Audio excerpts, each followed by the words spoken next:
This is Brian with ScreenFiles.com in review. What I'm looking at today is 2020's We Can Be Heroes. And this is a fascinating movie to me because it was directed by Robert Rodriguez, who did things like Shark Boy and Lava Girl, and there are other movies in this Rodriguez verse. I don't know what he even calls it, frankly. But there are other movies that revolve around these characters. And these movies are really odd to me because while I don't have any children, I think I was one once. And I tended to like things more challenging and engaging. These movies have this bubblegum, popcornish quality to them, which is just vexing to me. It just really bothers me.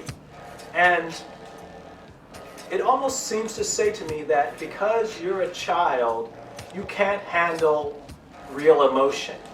Because you're a child, you can't handle real outcomes. Because you're a child, you can't deal with anything remotely real. Now, keep in mind something.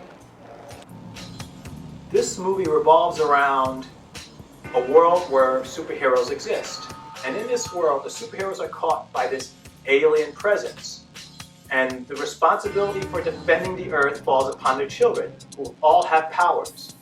It's a very diverse bunch, to be sure, but there's an emptiness to it. It's diversity. I'm just confused by it, to be totally honest.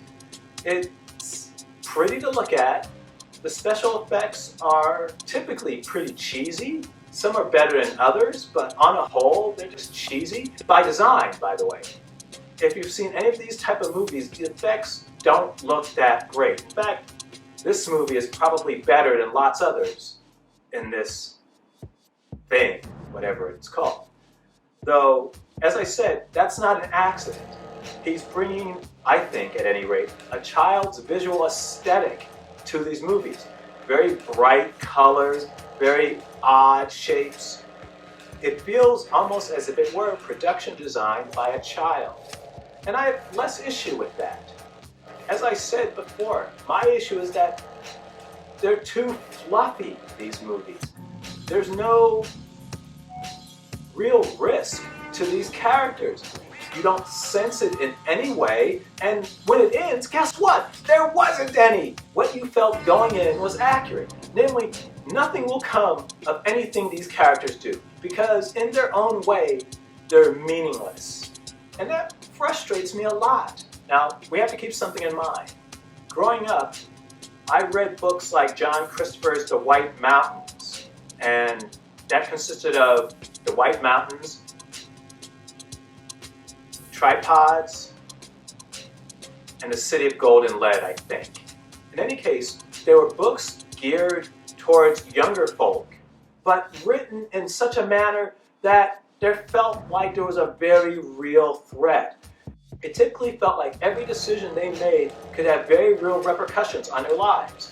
In other words, you went into it not knowing what the outcome would be. These characters that you love may die. It felt possible. Now keep in mind something. Now I fully realize that the likelihood that that would have happened is low. But at the same time, as a young person reading them, it felt real and vital and important. And I also used to read things like Alfred Hitchcock and The Three Investigators. Love those books. And it was similar. I always knew that the three investigators were going to solve the case and come to nothing in the way of harm. But then again, the stories didn't tend to imply that they would.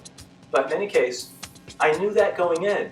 The interest was in how they did it and how cleverly they went about it. It's why I graduated to things like Agatha Christie and Sherlock Holmes, because the process became very important to me. And in a nutshell, that is what bothers me so much about We Can Be Heroes for just one day. It's that nothing has weight. Nothing feels like it matters. Even if we're talking about children, that's irrelevant. I want these children to feel like real people. And they don't. They feel like outlines. The diversity is nice. It's always good to see different colored people on the television screen. I would never imply that that's not. But at the same time, you don't care for any of them because nothing they do matters. You know they're going to succeed without a doubt. You know they're going to succeed. You know they're going to all survive. So it's like, what's the point of it? It might be geared to children, but a really vapid child? A child with no real sense of drama and engagement? And I guess those children are out there. But I didn't know any of those children growing up. Most of the children I knew liked things to be challenging and interesting. It might frustrate them at first, no doubt, but that's what made them better in the end. This brightly colored confection doesn't do anyone any good. So what do you think? This is Brian with ScreenFiles.com and Review. Do you agree, disagree? Let me know down below. And as usual, consider a like or a follow.